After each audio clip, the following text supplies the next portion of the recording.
요즘 50대 이상 분들이 가장 많이 하는 고민이 있습니다. 연금만으로 생활이 될까? 퇴직 후에도 돈 벌 수 있는 일이 있을까? 놀랍게도 있습니다.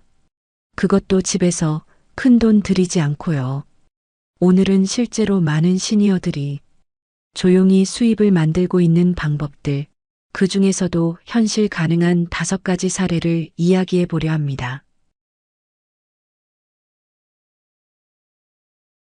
퇴직 후엔 누구나 한 번쯤 이런 생각을 하죠. 이제 나는 뭘 할 수 있을까? 내가 돈을 벌 수 있는 일이 아직 있을까? 놀랍게도 있습니다. 그 시작은 생각보다 가까운 곳에 있어요. 바로 글쓰기입니다.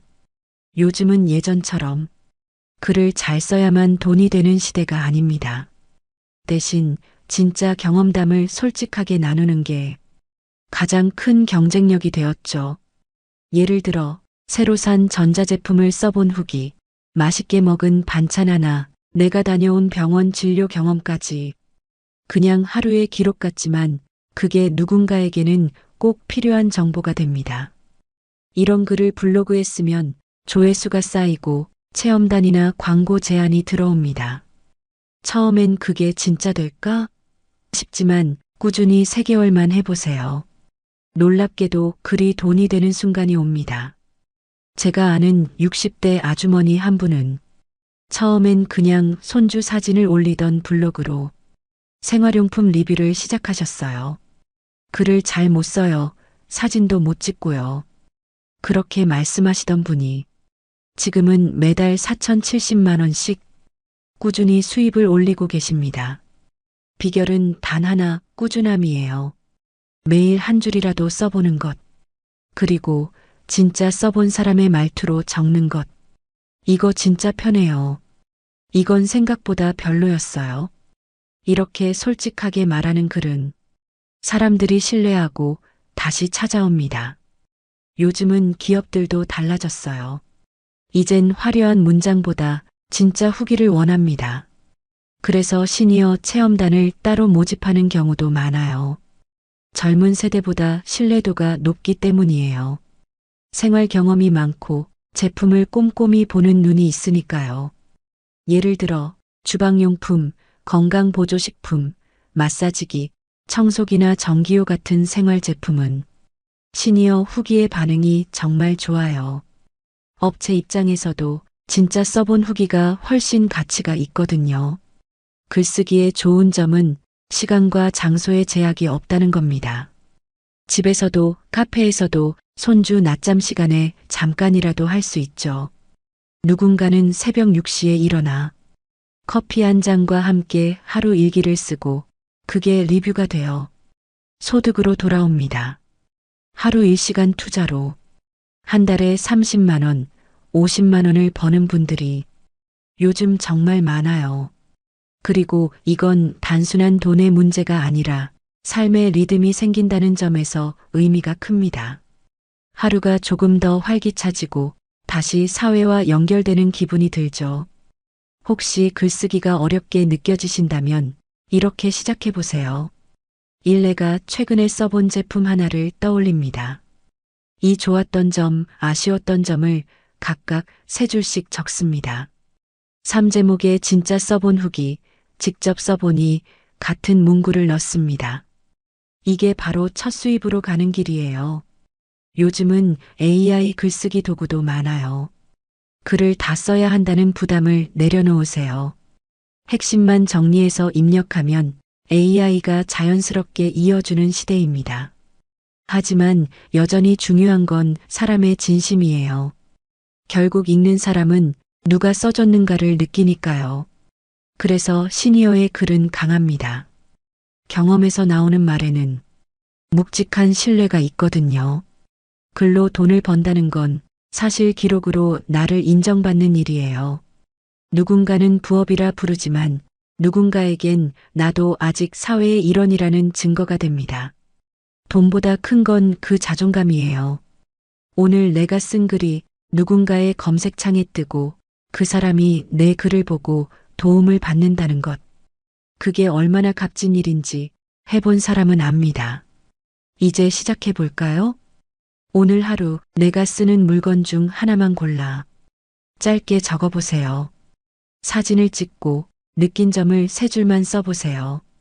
그게 바로 첫걸음입니다. 작은 글 한 편이 쌓여 당신의 월 100만 원 루틴이 될 수 있습니다. 돈을 버는 일은 꼭 새로운 걸 배우는 일만은 아닙니다. 가장 쉬운 시작은 집안을 정리하는 것부터예요. 사람들은 흔히 말하죠. 팔 게 없어요. 그런데 막상 꺼내보면 집안엔 생각보다 쓸모 있는 물건이 참 많습니다. 잘 안 쓰는 가방, 몇 번 입고 넣어둔 옷, 안 맞는 운동화, 심지어 오래된 주방기구까지. 이런 물건들을 그냥 버릴까 하는 대신 팔아볼까로 바꾸는 순간 부업이 시작됩니다. 요즘은 예전처럼 시장에 나가서 파는 시대가 아닙니다. 스마트폰 하나면 충분하죠. 당근, 번개장터, 헬로마켓 같은 중고 거래 앱이 너무 잘 되어 있어서 사진 몇 장 찍고 올리면 그날 안에 연락이 오기도 합니다. 제가 아는 분 중엔 60대 초반의 할머니 한 분이 계십니다. 처음엔 손주 옷을 한 벌 팔아본 게 시작이었어요. 그런데 그 한 번의 거래가 너무 뿌듯해서 계속하게 되셨대요. 그렇게 일주일에 두세 번씩 올리다 보니 한 달에 40에서 80만 원 정도가 꾸준히 들어오게 되었죠. 이분이 하신 말씀이 인상적이었어요. 물건을 파는 게 아니라 내 시간을 정리하는 기분이에요. 그 말이 참 와닿았어요.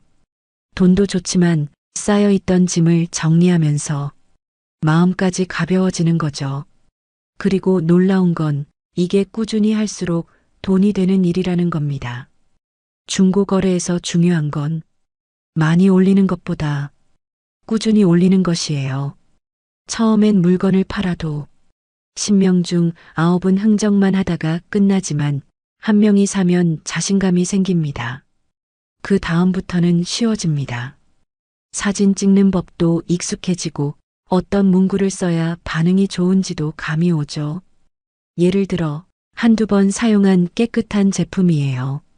생활기스는 있지만 사용엔 문제 없습니다. 이런 문장들이 사람들의 마음을 열어줍니다. 솔직한 표현, 그게 신뢰예요. 물건이 팔리면 그 돈은 꼭 소소한 기쁨에 써보세요. 좋은 커피 한 잔, 꽃 한 송이, 손주 장난감 하나. 그럴 때 돈이 살아있다는 느낌이 납니다. 그게 바로 자존감의 순환이에요. 처음엔 팔 게 없다고 생각하지만 시간이 지나면 눈이 바뀝니다. 이건 팔면 좋겠다. 이건 다른 사람에게 유용하겠다. 이렇게 돈 되는 눈이 생기기 시작합니다. 그 다음 단계로 가면 재판매 루틴이라는 게 생겨요. 다른 사람에게서 싸게 산 물건을 다시 깨끗하게 정리해 파는 거죠. 이걸 반복하면 하루에 한두 건씩 꾸준한 거래가 이어집니다. 어떤 분은 이걸로 한 달에 100만 원 가까이 벌기도 했어요. 중고 거래의 진짜 매력은 누구나 할 수 있다는 겁니다. 자본이 필요 없고 시간도 자유롭습니다. 특히 60대 이후에는 무겁지 않은 일, 사람과 부드럽게 연결되는 일이 오히려 오래갑니다. 중고 거래는 그 점에서 정말 좋아요. 감사합니다. 잘 쓸게요. 예쁘게 쓰세요. 이런 한마디가 오가는 순간 돈보다 따뜻한 온기가 남습니다. 처음 시작하시는 분이라면 이렇게 해보세요. 첫째, 하루에 한 가지씩 안 쓰는 물건을 꺼내보기. 둘째, 스마트폰으로 자연광 아래 사진 찍기. 셋째, 제품 이름, 사용기간, 상태를 솔직히 적기. 넷째, 가격은 시세의 80% 정도로 시작하기. 다섯째, 판매 완료 후엔 꼭 인사 남기기. 이 5가지면 충분합니다. 처음부터 완벽할 필요는 없어요. 꾸준히 하면 감이 생기고 그 감이 곧 수입으로 이어집니다. 중고거래는 단순히 물건을 파는 일이 아닙니다. 나를 다시 사회와 연결하는 일이에요. 집안에 있던 물건 하나가 다른 사람의 집으로 가고 그게 다시 누군가의 삶을 채웁니다. 그리고 그 과정 속에서 나 자신도 조금씩 변합니다. 퇴직하고 시간이 생기면 처음엔 좋다가도 금세 허전해집니다. 이제 나는 어디에 쓸모가 있을까? 내가 살아온 세월이 무슨 가치가 있을까? 그런데요, 그 살아온 세월이 바로 돈이 되는 시대가 되었습니다. 이젠 공부나 자격증이 없어도 됩니다. 경험 그 자체가 콘텐츠가 되는 시대예요. 요즘 유행하는 게 있습니다. 바로 전자책입니다. 종이책처럼 출판사를 통하지 않아도 내가 쓴 글을 온라인 서점에 올릴 수 있죠. 한번 올려두면 누군가가 내 글을 읽을 때마다 자동으로 수익이 들어옵니다. 이게 바로 퇴직 이후 가장 현실적인 부업 중 하나입니다. 처음엔 다들 이렇게 말합니다. 내 얘기를 누가 읽겠어요? 글을 잘 써본 적도 없는데요. 하지만 사람들은요, 멋진 문장을 원하지 않습니다. 진짜 살아온 이야기, 진짜 느낀 마음을 듣고 싶어 해요. 젊은 세대가 알려주는 정보보다 삶이 녹아있는 조언이 훨씬 더 큰 울림을 주거든요. 예를 들어, 퇴직 후 건강을 되찾은 이야기, 아이를 키우며 배운 인내, 남편과 갈등을 극복한 부부의 대화법, 부모님을 돌보며 깨달은 삶의 지혜. 이런 이야기는 전문가가 쓴 책보다 훨씬 따뜻합니다. 이건 꼭 누가 써줬으면 좋겠다. 그런 이야기가 바로 당신의 전자책이 될 수 있습니다. 한 분의 사례를 소개할게요. 62의 한 어르신이 계셨습니다. 젊을 때 작은 가게를 운영하다가 퇴직 후에는 하루 종일 TV만 보셨대요. 그러다 손주가 할아버지, 옛날에 가게 하던 이야기 좀 써봐요. 라고 말했답니다. 그 한마디가 시작이었습니다. 그분은 매일 1시간씩 가게를 하며 겪은 일들을 손으로 써내려갔어요. 손님과의 대화, 실패했던 날, 그리고 다시 일어섰던 순간들. 그렇게 한 달쯤 지나 글이 모이자 손주가 도화 전자책으로 만들었습니다. 그 책 제목이 30의 가게를 하며 배운 5가지 마음이었어요. 지금은 매달 서너 권씩 팔립니다. 많이 버는 건 아니지만 그분의 말로는 이렇습니다. 내가 살아온 세월이 누군가에게 도움이 된다는 게 그 자체로 행복이에요. 전자책의 장점은 단순합니다. 처음 만들 때만 조금 수고하면 그 다음부터는 시간이 지나도 꾸준히 수익이 들어온다는 겁니다. 책을 한번 만들어두면 그건 일종의 자산이 됩니다. 내가 자고 있을 때도 누군가 내 글을 읽고 있다는 거죠. 요즘은 인공지능이 도와줍니다. 글의 구조를 잡아주고 문장을 다듬어주고 표지도 디자인해줍니다. 캔바나 노션 같은 무료 툴을 이용하면 누구나 손쉽게 표지를 만들고 자기만의 이야기를 예쁜 형태로 꾸밀 수 있습니다. 돈을 들이지 않아도 진심만 있으면 충분합니다. 전자책을 만들 땐 이 순서로 하면 가장 쉽습니다. 첫째, 주제를 정합니다. 내가 가장 오래 붙잡고 있었던 경험 한 가지. 둘째, 목차를 나눕니다. 예를 들어 5가지 배움, 3가지 후회, 4가지 행복. 셋째, 하루에 한 꼭지씩 씁니다. 완벽하게 쓰려 하지 말고 그날의 기억을 편하게 풀어내면 됩니다. 넷째, 제목은 길게 짓지 말고 짧고 따뜻하게. 마지막으로 무료 전자책 플랫폼에 업로드합니다.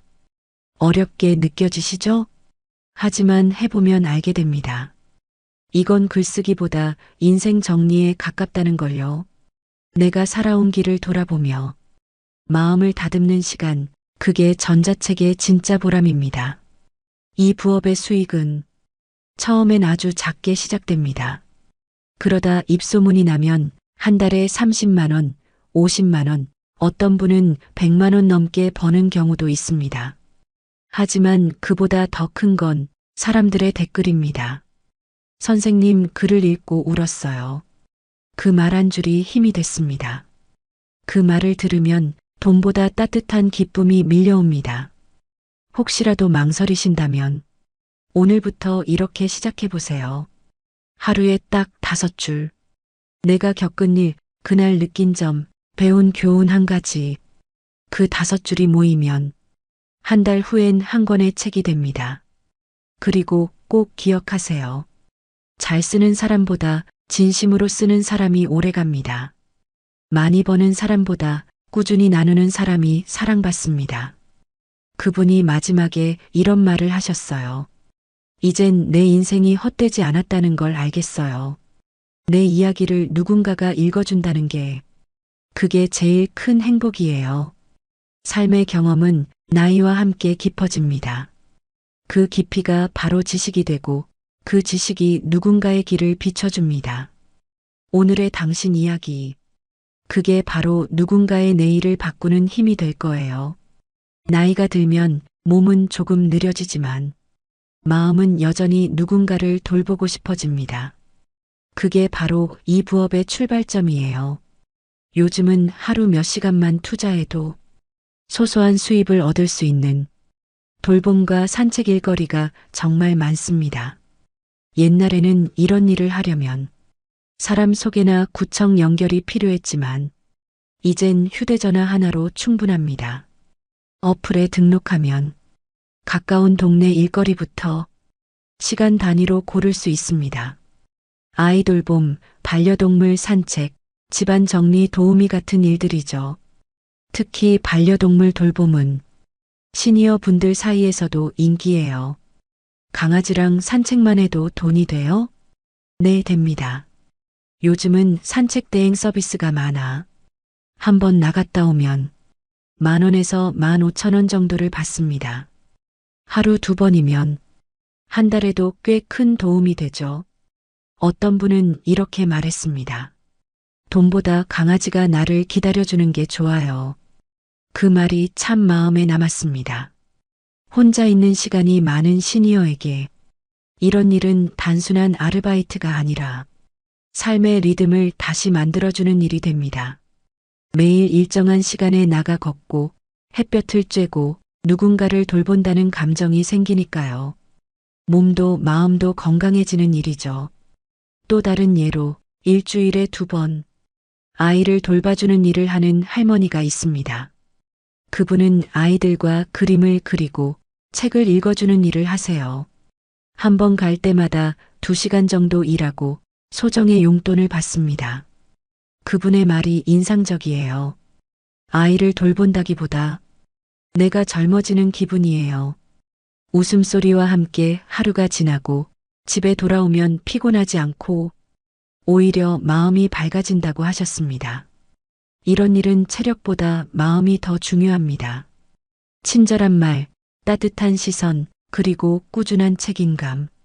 그게 바로 시니어의 강점이죠. 젊은 사람들은 금방 지치지만 우리 세대는 기다릴 줄 알고 끝까지 맡은 일을 해내는 힘이 있습니다. 그래서 이런 돌봄 일거리엔 시니어 선호도가 높아요. 요즘은 지역마다 시니어 돌봄센터나 시간제 일거리 플랫폼도 늘고 있습니다. 거기에 등록하면 집 근처에서 가능한 일들을 소개받을 수 있어요. 예를 들어 병원 동행, 장보기 도움, 약국 같이 가기, 이런 가벼운 일들이 많습니다. 한번 나가면 2~3시간 일하고 2만 원 정도를 받는 경우도 있습니다. 시간이 자유로워서 손주 봐주는 날 피해서 할 수도 있고 본인 체력에 맞춰 선택하면 됩니다. 무엇보다 좋은 점은 사람과 연결된다는 거예요. 나를 기다려주는 누군가가 있고 내가 가면 반갑게 맞아주는 얼굴이 있습니다. 그 한 번의 인사로 하루가 달라집니다. 돈보다 큰 건 그 마음의 온도입니다. 한 어르신은 이렇게 말씀하셨어요. 일을 해서 좋은 게 아니라 내가 여전히 누군가에게 필요하다는 게 좋아요. 그 한마디가 이 일의 의미를 전부 설명해 줍니다. 돌봄과 산책 부업의 핵심은 단순합니다. 첫째, 내 체력에 맞는 일부터 시작하기. 둘째, 시간보다 관계를 소중히 하기. 셋째, 처음엔 수입이 작아도 포기하지 않기. 이 세 가지만 지키면 이 일은 오래 갑니다. 저는 이런 분들을 보며 이런 생각이 듭니다. 이건 돈을 버는 일이 아니라 삶을 다시 걷는 일이다. 걸음 하나하나가 건강이 되고 대화 한마디가 또 다른 하루의 의미가 됩니다. 어떤 분은 이렇게 웃으며 말했죠. 강아지가 나보다 부자야. 매일 일 시켜주잖아요. 그 말에 다 같이 웃었지만 그 속엔 진심이 담겨 있었습니다. 누군가에게 기대고 또 누군가가 나를 믿어준다는 건 그 자체로 행복이니까요. 이 일의 보람은 단순한 돈이 아닙니다. 몸을 움직이고 마음을 나누고 세상과 이어지는 일. 그게 바로 돌봄과 산책 부업의 진짜 가치입니다.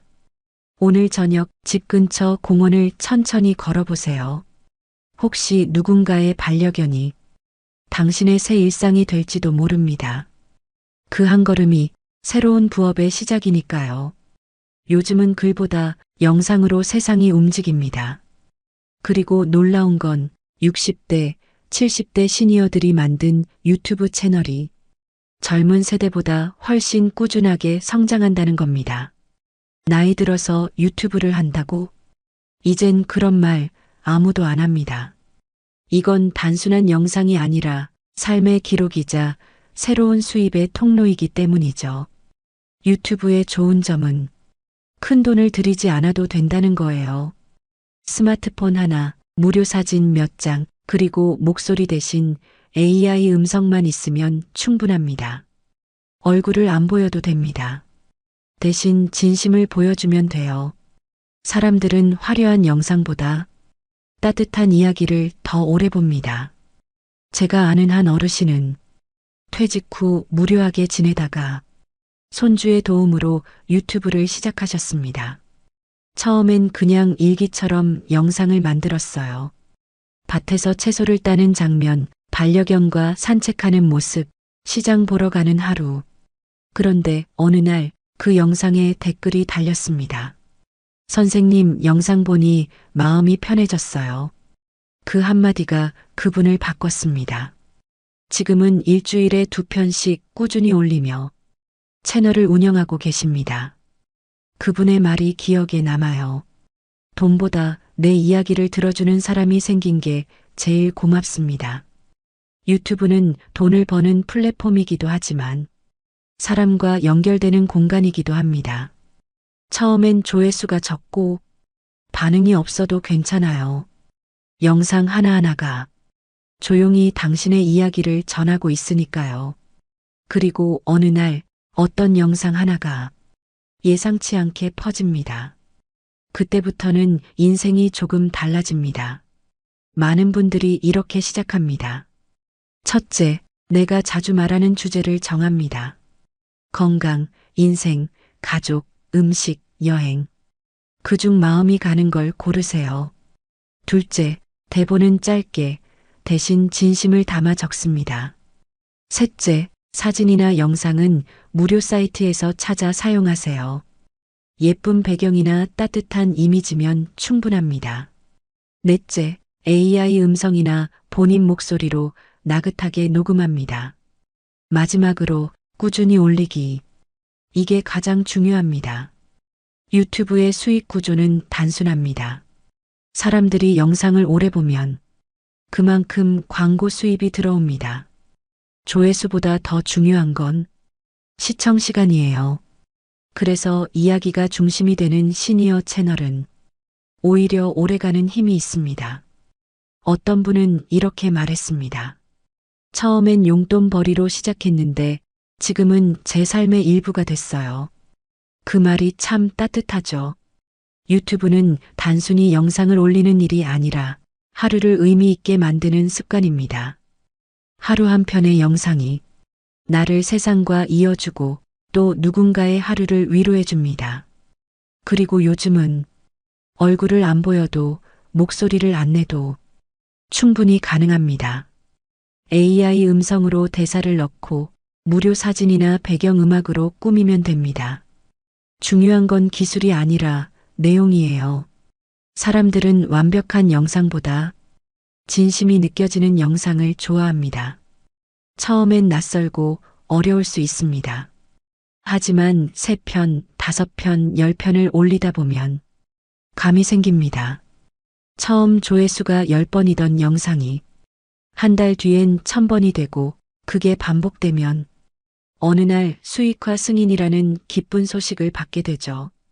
그 순간은 정말 뿌듯합니다. 이런 말을 하는 분도 계셨어요. 퇴직하고 나서도 이렇게 내가 누군가에게 도움이 될 줄 몰랐어요.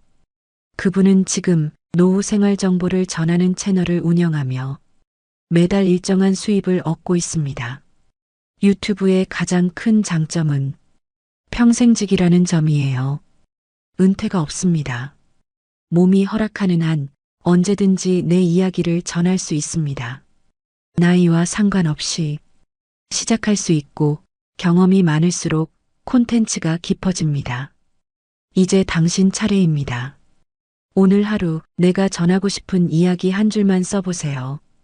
그게 다음 영상의 시작이 될 거예요. 완벽하지 않아도 괜찮습니다. 지금의 모습 그대로 그게 바로 사람들의 마음을 움직입니다. 한 어르신이 마지막에 이렇게 말했어요. 유튜브 덕분에 하루가 기다려집니다. 나를 믿어주는 시청자들이 생겼거든요. 그 말이 이 부업의 본질을 말해줍니다. 이건 돈을 버는 일이 아니라 세상과 다시 연결되는 일이에요. 오늘 당신의 이야기를 누군가 기다리고 있습니다. 용기 내서 첫 영상을 만들어 보세요. 그게 평생의 부업이 될지도 모릅니다. 부업의 시작은 쉽습니다. 하지만 끝까지 이어가는 사람은 많지 않습니다. 처음엔 누구나 의욕이 넘치죠.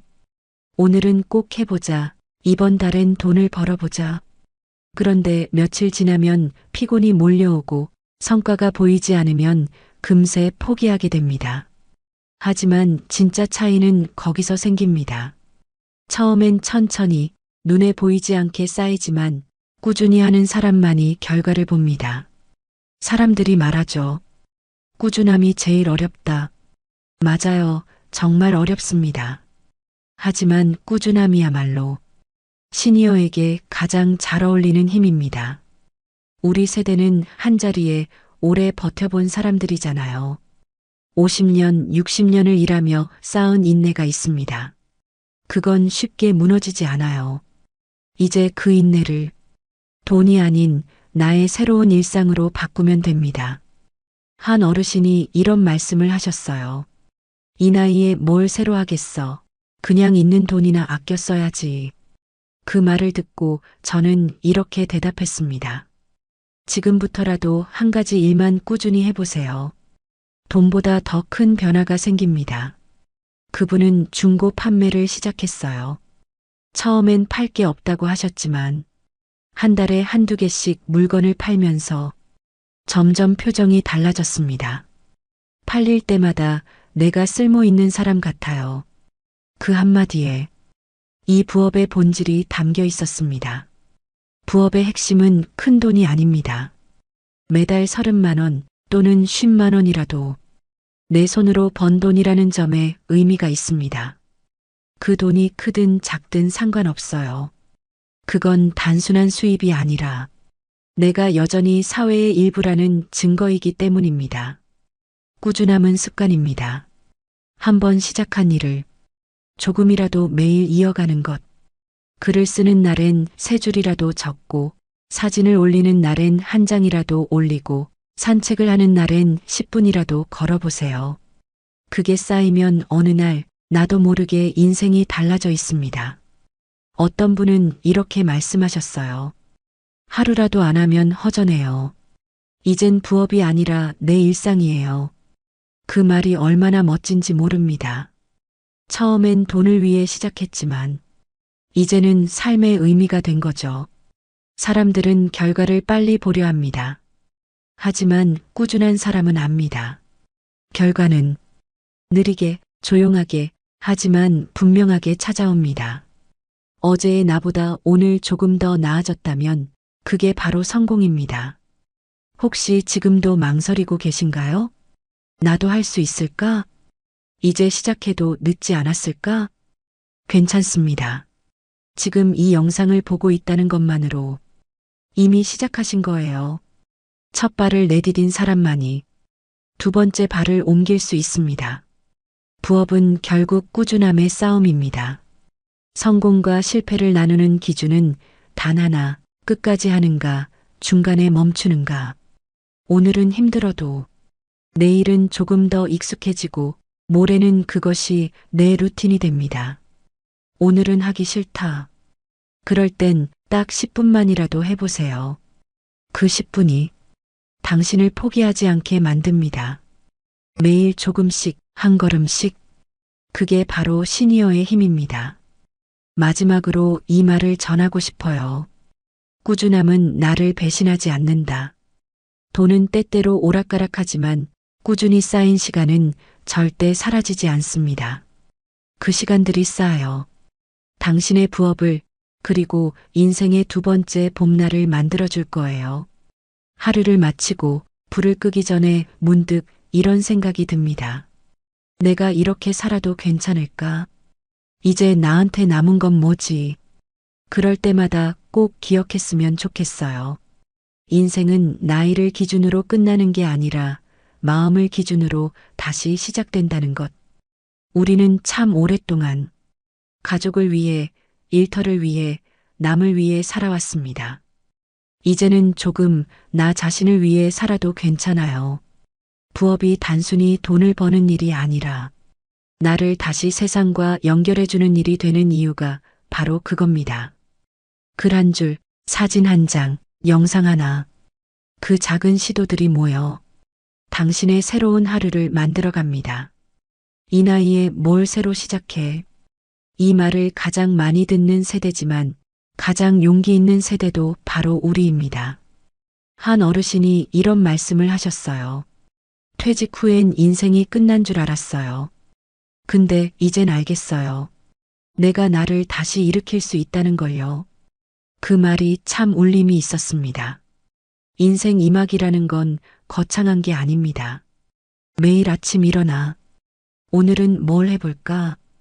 누구에게 도움이 될까? 그렇게 생각하는 하루, 그게 바로 새로운 인생의 시작입니다. 우리는 모두 여전히 배우고 도전하고 성장할 수 있습니다. 나이는 숫자일 뿐이고 진짜 젊음은 마음의 온도에 달려 있습니다. 지금 이 영상을 보고 계신 분들께 꼭 전하고 싶어요. 당신의 이야기는 아직 끝나지 않았습니다. 아니, 이제 시작입니다. 오늘부터라도 하루 한 걸음씩 내 삶을 조금씩 바꿔보세요. 그게 글이든 중고 판매든 산책이든 영상이든 무엇이든 상관없어요. 시작했다는 사실이 가장 중요합니다. 혹시 주변에서 이런 말을 하더라도 괜찮아요. 그걸 해서 뭐가 달라지겠어? 그럴 때 이렇게 대답해 주세요. 내 마음이 달라졌어요. 그 한마디면 충분합니다. 당신이 움직이면 세상도 따라 움직입니다. 오늘의 당신이 내일의 용기가 되고 그 용기가 또 다른 사람을 움직입니다. 그리고 어느 날 문득 이렇게 말하게 될 거예요. 지금이 제 인생에서 가장 행복합니다. 그 말이 자연스럽게 나올 때, 그때가 바로 인생 이막의 진짜 시작입니다. 마지막으로 이 말을 남기고 싶어요. 노후는 기다리는 게 아니라 만들어가는 겁니다. 작은 시작 하나가 당신의 새로운 봄날이 될 거예요. 좋아요와 구독, 그 한 번의 손짓이 다시 일어서려는 누군가에게 큰 힘이 됩니다. 오늘도 당신의 하루를 응원합니다. 70세가 넘으면 노후의 진짜 민낯이 드러납니다. 평생 일하며 모은 돈이 있어도 위기는 예고 없이 찾아옵니다. 이때 우리를 지켜주는 건 연금이 아니라 오늘 당장 꺼낼 수 있는 현금이었습니다. 지금부터 실제 6사람의 노후 순간을 통해 현금이 왜 마지막 안전망인지 함께 살펴보겠습니다. 71세 박기호 씨. 그의 노후는 그저 평범했습니다. 매달 들어오는 국민연금으로 아내와 밥상을 나누고 근처 공원을 산책하는 게 하루의 낙이었죠.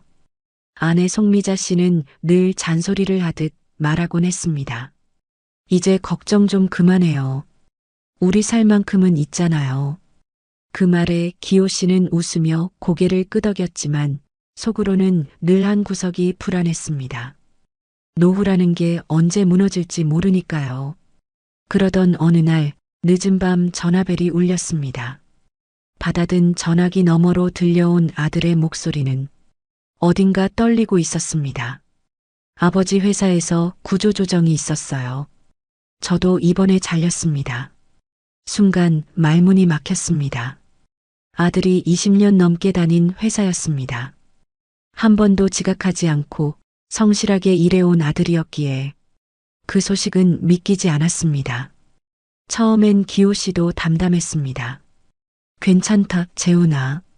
잠깐 쉬었다가 다시 시작하면 되지.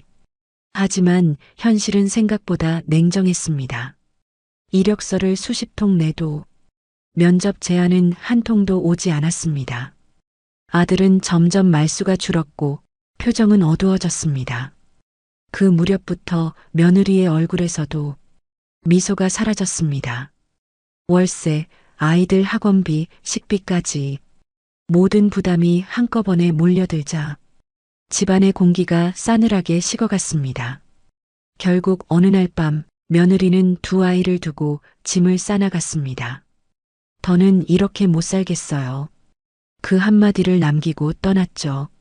남겨진 건 재훈과 손주 둘, 그리고 얼어붙은 집안 공기뿐이었습니다.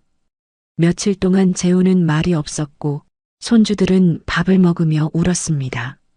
그날 새벽 기호 씨는 혼자 거실에 앉아 텅 빈 통장을 바라보았습니다. 이 나이에 손주를 다시 키우게 될 줄이야.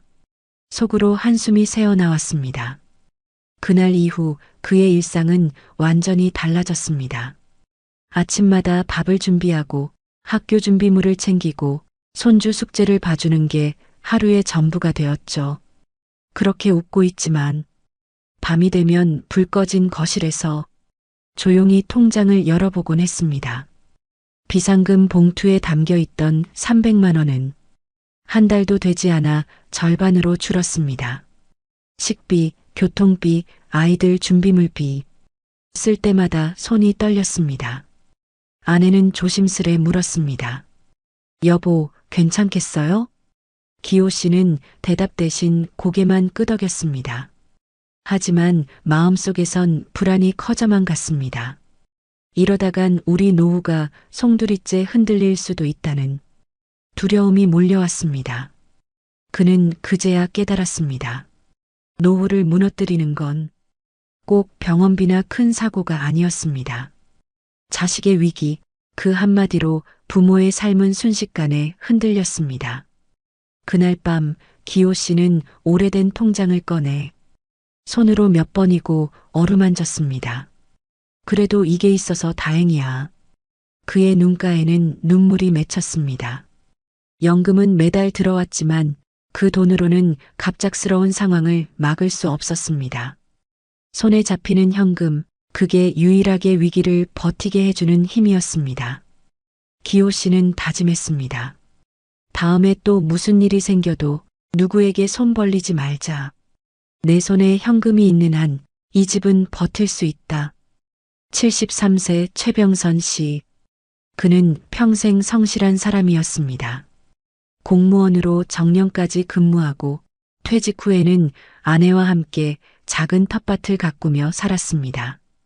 경제적으로 넉넉하진 않아도 하루 세 끼를 먹고 따뜻한 잠자리를 유지하는 것만으로도 충분히 행복했습니다. 아침이면 늘 같은 루틴이 반복됐습니다. 신문을 펼치고 라디오를 틀어 세상 돌아가는 이야기를 들었습니다. 점심엔 동네 복지관에 들러 친구들과 장기를 두며 웃었죠. 그의 노후는 평범했지만 그 평범함이야말로 가장 감사한 날들이었습니다. 그런데 어느 날 아침 평화롭던 일상이 무너졌습니다. 식탁에 앉아있던 병선 씨의 손에서 숟가락이 떨어졌습니다. 입이 굳고 말이 꼬였습니다. 여보, 왜 이래요? 아내 윤미 씨는 다급히 소리쳤습니다. 하지만 병선 씨는 대답하지 못했습니다. 입은 열렸지만 말이 나오지 않았습니다. 손끝의 감각이 사라지고 한쪽 다리는 납덩이처럼 무거워졌습니다. 윤미 씨는 즉시 구급차를 불렀습니다. 요란한 사이렌 소리, 응급실의 찬 공기, 의사들의 빠른 발소리 속에서 그녀는 떨리는 손으로 남편의 이름을 수십 번 불렀습니다. 검사 결과는 냉정했습니다. 뇌혈관이 막혔습니다. 지금 바로 수술하지 않으면 위험합니다. 그 말에 윤미 씨는 눈앞이 캄캄해졌습니다. 병선 씨는 의식은 있었지만 몸은 이미 반신이 마비되어 있었습니다. 말로는 괜찮다고 하지만 그의 눈빛엔 두려움이 가득했습니다. 수술은 다행히 성공적으로 끝났습니다. 하지만 진짜 싸움은 그 다음부터였습니다. 의사는 말했습니다. 앞으로는 꾸준한 재활이 필요합니다. 간병인이 함께 붙어야 합니다. 그때부터 윤미 씨의 하루는 완전히 달라졌습니다. 남편의 식사를 떠먹이고 약을 챙기고 밤에는 수시로 일어나 뒤척이는 남편을 부축했습니다. 제대로 잠든 날이 며칠이나 됐을까요? 몸은 점점 지쳐갔지만 가장 무거운 건 돈의 문제였습니다. 재활치료비, 약가, 간병비, 교통비. 하루가 다르게 통장 잔고가 줄었습니다. 연금은 매달 일정하게 들어왔지만 지출 속도를 따라갈 수 없었습니다. 윤미 씨는 매일 밤 계산기를 두드렸습니다. 이번 달 병원비가 또 이렇게 나왔네. 이러다 우리 얼마 못 버티겠어. 그때 떠오른 게 있었습니다. 몇 년 전 남편이 늘 하던 말. 혹시 모르니까 조금씩이라도 현금으로 남겨두자. 그때부터 모아온 비상금 봉투, 그 안에는 2천만 원이 들어 있었습니다. 윤미 씨는 그 돈을 꺼내들며 눈물이 핑 돌았습니다. 여보, 당신 말이 맞았어요. 이 돈이 없었으면 우린 병원비도 못 냈을 거예요. 그 돈 덕분에 수술비를 제때 낼 수 있었고 간병인을 고용해 남편의 재활을 이어갈 수 있었습니다. 하루 3번 물리치료를 받으며 병선 씨는 조금씩 회복했습니다. 처음엔 손가락 하나 움직이지 못했지만 한 달 후엔 혼자 숟가락을 들 수 있었습니다. 그날 병실 창가에 앉아 병선 씨가 어눌한 발음으로 아내에게 말했습니다. 여보, 고마워. 짧은 두 음절이었지만 그 말에 윤미 씨는 참았던 눈물을 터뜨렸습니다. 그 순간 그녀는 깨달았습니다. 연금은 매달 들어오지만 병원비는 오늘 내야 한다는 걸요. 보험은 도움을 주지만 당장의 수술비는 기다려주지 않습니다. 그날 이후 윤미 씨는 주변 친구들에게 이렇게 말하곤 했습니다. 노후에 가장 무서운 건 병이 아니라 병이 생겼을 때 돈이 없는 거예요. 병선 씨 부부는 그날을 지나며 현금의 진짜 의미를 알게 되었습니다. 그건 단순한 돈이 아니라 서로를 지켜주는 생명줄이었습니다. 72세 윤정자 씨, 남편을 먼저 떠나보내고 혼자 산 지도 어느덧 7년째였습니다. 아침마다 마당에 나가 작은 감나무에 물을 주고 시장에 들러 반찬 2-3가지를 사와 밥상을 차리는 것, 그리고 저녁엔 경로당에서 친구들과 수다를 나누는 것. 그게 그녀의 하루였습니다. 그 집은 오래됐지만 정이 가는 공간이었습니다. 남편이 직접 다녀를 손봤던 벽, 아이들이 벽에 낙서하던 흔적, 마당 한쪽엔 남편이 심은 감나무가 여전히 푸르렀습니다. 이 나무는 내 삶의 연대기 같아요. 정자 씨는 그렇게 말하곤 했습니다. 하지만 그 평화는 오래가지 않았습니다. 어느 날 집주인에게서 전화가 왔습니다. 김 여사님, 올해는 전세금을 조금 올려야 할 것 같아요. 처음엔 장난인 줄 알았습니다. 하지만 집주인의 목소리는 단호했습니다. 요즘 다들 올렸어요. 옆집도 윗집도. 저도 세금이 늘고 수리비가 계속 들어가서요. 순간 정자 씨의 손이 덜덜 떨렸습니다. 그동안 모아둔 노후 자금이 머릿속을 스쳐갔습니다. 통장을 열어보니 연금 외에 모아둔 돈은 얼마 남지 않았습니다. 병원비로 아껴둔 비상금 1,500만 원이 전부였습니다. 이 돈을 깨면 앞으로는 병원비도 걱정이겠지. 그녀는 며칠을 고민했습니다. 밤마다 전등 불빛 아래에서 계산기를 두드렸다가 내려놓기를 반복했습니다. 이 나이에 낯선 동네로 이사 가는 건 상상조차 하기 싫었습니다. 새로운 집을 구하려면 보증금뿐 아니라 이사비, 중개비, 정착비까지 필요했습니다. 이 동네를 떠나면 병원도 멀고 친구들도 없잖아. 그녀는 거울 앞에서 스스로에게 중얼거렸습니다. 감나무가 있는 마당, 단골 가게 사장님, 매일 마주치는 경로당 친구들. 그 모든 게 자신의 삶의 일부였습니다. 며칠 뒤 결국 은행 창구에 앉았습니다. 직원에게 인출 요청을 하며 손이 떨렸습니다. 이거 다 찾으시겠어요? 직원의 물음에 정자 씨는 잠시 망설이다 고개를 끄덕였습니다. 종이 봉투에 담긴 현금은 묵직했지만 그 무게만큼 마음은 가벼워지지 않았습니다. 집으로 돌아오는 길, 그녀는 마당에 서서 남편의 사진을 바라봤습니다. 여보, 나 잘한 거겠지? 이 집을 지키는 게 맞겠지? 감나무 잎사귀가 바람에 흔들리며 마치 대답하듯 살랑거렸습니다. 그날 밤 정자 씨는 계약서에 도장을 찍었습니다. 전세금을 올려주며 계약을 연장했을 때 비로소 어깨에 걸렸던 긴장이 풀렸습니다.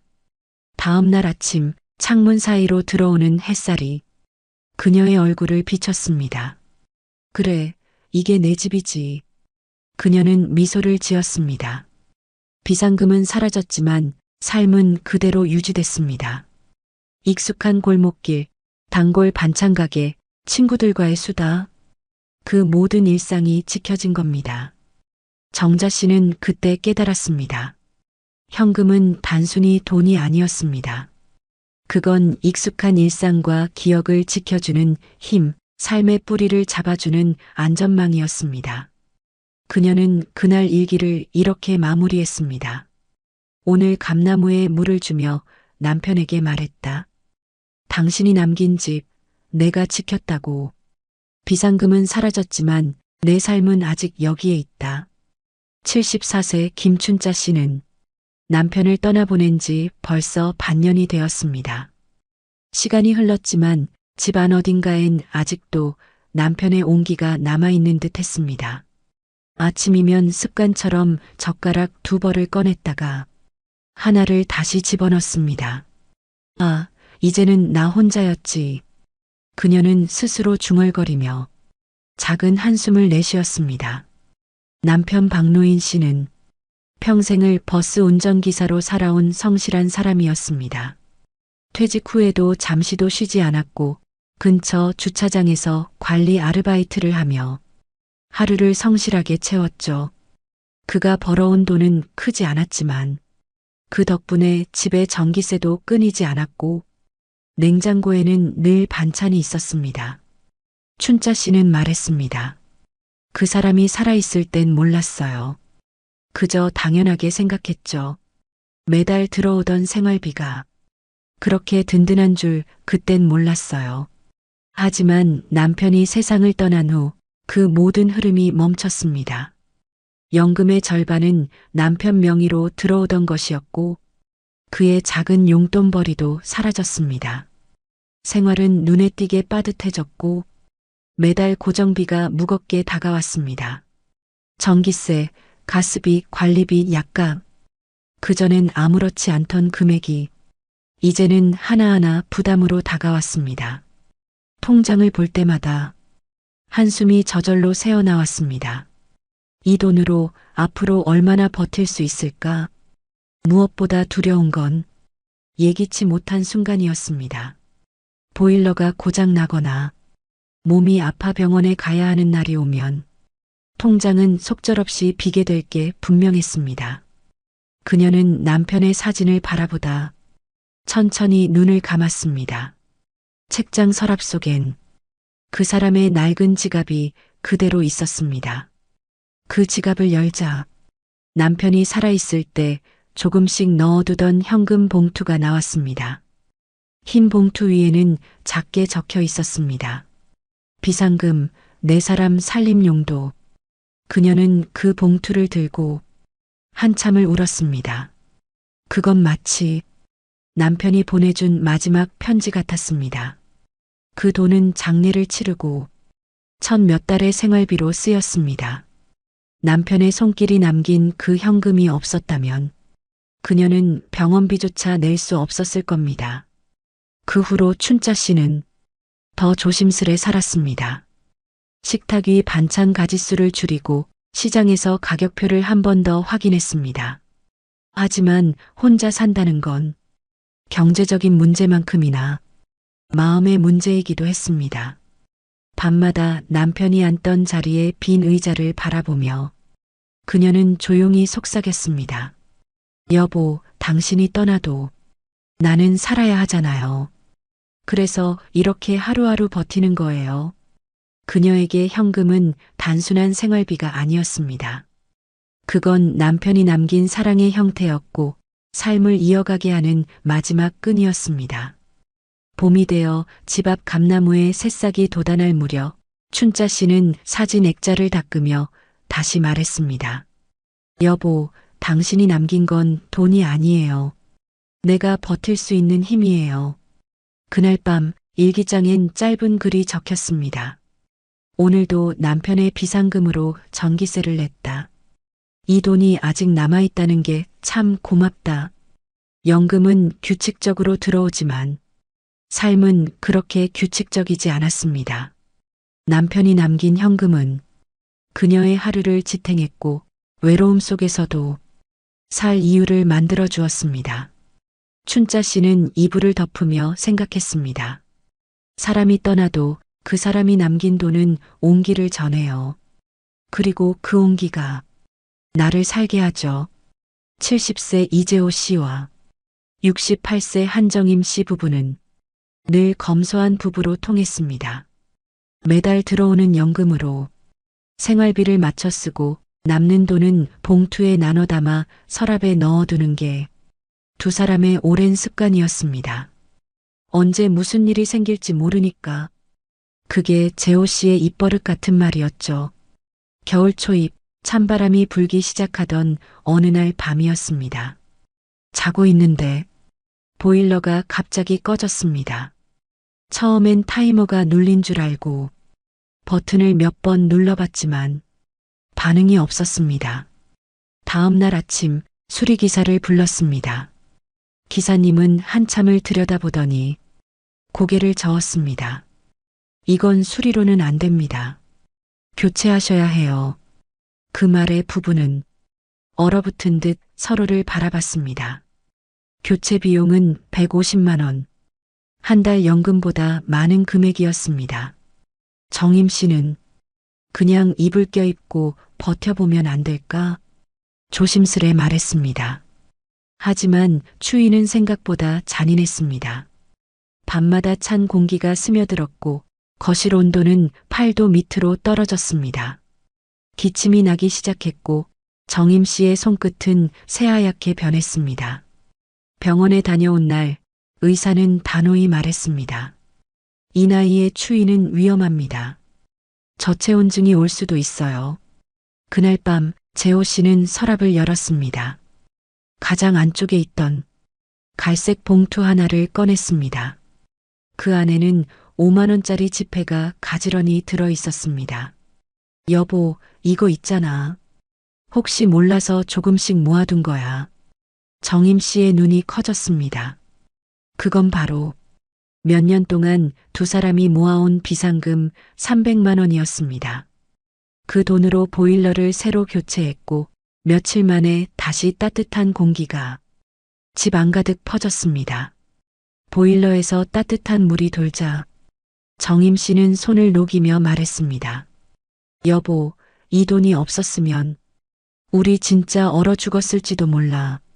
짧은 말이었지만 그 안엔 두려움과 안도가 함께 섞여 있었습니다. 그날 이후 부부는 그 봉투를 생명통장이라 부르기 시작했습니다. 비상금은 언제 쓸지 모르는 돈이 아니었습니다. 그건 노후를 지켜주는 당장의 힘이었습니다. 재호 씨는 새로 설치된 보일러를 바라보며 천천히 중얼거렸습니다. 역시 현금이 있어야 사람 사는 거야. 세상 일은 진짜 몰라. 그날 밤 두 사람은 오랜만에 푹 잠들었습니다. 따뜻한 온기 속에서 손을 꼭 잡은 채로 말이죠. 75세 오세권 씨와 72세 박영숙 씨 부부는 평생 입버릇처럼 이렇게 말하며 살아왔습니다. 아이들에게 부담 주지 말자. 우리 노후는 우리가 책임지자. 두 사람은 늘 자립적인 부부로 통했습니다. 연금은 많지 않았지만 계획적으로 아꼈으며 크게 부족함 없이 살아왔죠. 아침이면 부부가 함께 텃밭에 나가 상추를 따고 마늘을 다듬었습니다. 점심엔 된장찌개 한 냄비를 끓여 소박하지만 따뜻한 식탁을 함께 했죠. 그런데 지난해 겨울 예상치 못한 일이 한꺼번에 닥쳤습니다. 영숙 씨가 허리 통증으로 병원에 갔는데 MRI 결과 디스크가 심하게 눌려 있다는 진단이 나왔습니다. 며칠 입원만 하면 될 줄 알았지만 결국 수술까지 받게 됐습니다. 남편 오세권 씨는 병실 의자에 앉아 며칠째 잠을 설쳤습니다. 괜찮아. 나 금방 나을 거야. 아내는 웃어 보였지만 수술비 영수증을 보는 순간 세권 씨의 손이 떨렸습니다. 수술비만 80만 원, 입원비까지 하면 100이 넘네. 그 후로는 약가, 통원 치료비, 게다가 한겨울 난방비 폭탄까지 겹쳤습니다. 생활비는 순식간에 무너졌고 통장은 바닥을 드러냈습니다. 세권 씨는 밤마다 계산기를 두드렸습니다. 이번 달엔 전기세를 미뤄야 하나 아니면 약값을 줄여야 하나. 하지만 아무리 계산해도 답이 나오지 않았습니다.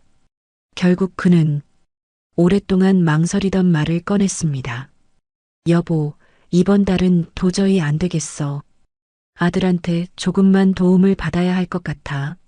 며칠 뒤 큰아들 집으로 향했습니다. 따뜻한 국물이 올라온 저녁상 앞에서 세권 씨는 조심스레 말을 꺼냈습니다. 아들아, 이번 달 생활비가 좀 부족해서 혹시 조금만 보태줄 수 있겠니? 아들은 젓가락을 내려놓더니 잠시 눈을 감았습니다. 아버지, 저희도 지금 대출이랑 학원비 때문에 여유가 없어요. 그 말에 며느리의 표정이 굳었습니다. 식탁 위 공기가 서서히 식어갔습니다. 그날 밤 집으로 돌아오는 길, 영숙 씨는 아무 말도 하지 않았습니다. 손에는 장바구니 하나가 들려 있었지만 그 안은 텅 비어 있었습니다. 여보, 우리가 부탁한 게 죄는 아니잖아. 그녀는 작게 중얼거렸습니다. 하지만 세권 씨는 고개를 숙인 채 말이 없었습니다. 그 후로 명절에도 통화는 짧아졌고 손주의 목소리도 뜸해졌습니다. 이번 설에는 그냥 쉴게요. 아들의 메시지는 짧고 냉정했습니다. 그날 밤 영숙 씨는 눈을 감은 채 조용히 눈물을 훔쳤습니다. 우리가 자식에게 손 벌린 게 이렇게 큰 부담이 될 줄 몰랐어. 며칠 뒤 세권 씨는 비상금으로 들고 있었던 적금을 깼습니다. 한참 동안 가만히 바라보다 아내에게 말했습니다. 여보, 이걸로 버티자. 이젠 자식들한테 말하지 말자. 영숙 씨는 고개를 끄덕였습니다.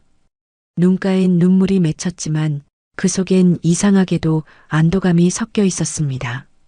그날 밤 두 사람은 오랜만에 따뜻한 국을 끓였습니다. 그리고 말했습니다. 우리 아직 괜찮다. 돈이 아니라 마음을 지켜야지.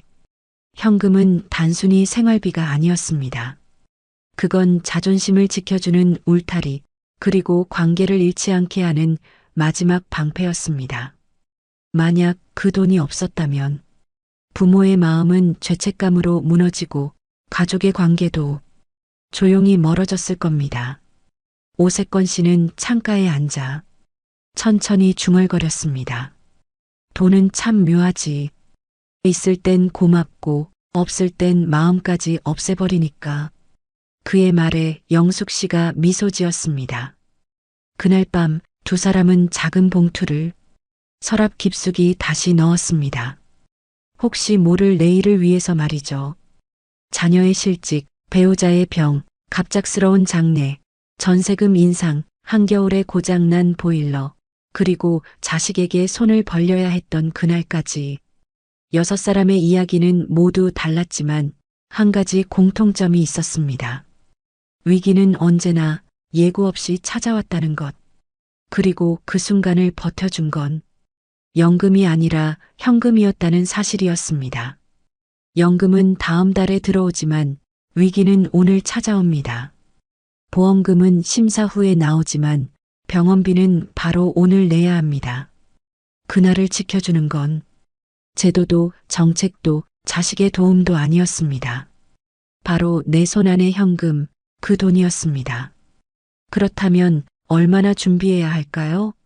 자녀의 위기에 500만 원, 병원비와 간병비에 1,500만 원, 전세금 인상과 집 보수비에 1,000만 원, 장례와 생활 공백에 500만 원, 그리고 돌발 지출까지 더하면 최소 3천만 원에서 5천만 원의 현금이 필요했습니다. 그 돈이 있으면 가족의 위기를 막을 수 있었고, 없으면 하루아침에 삶의 균형이 무너졌습니다. 현금은 단순한 돈이 아니었습니다.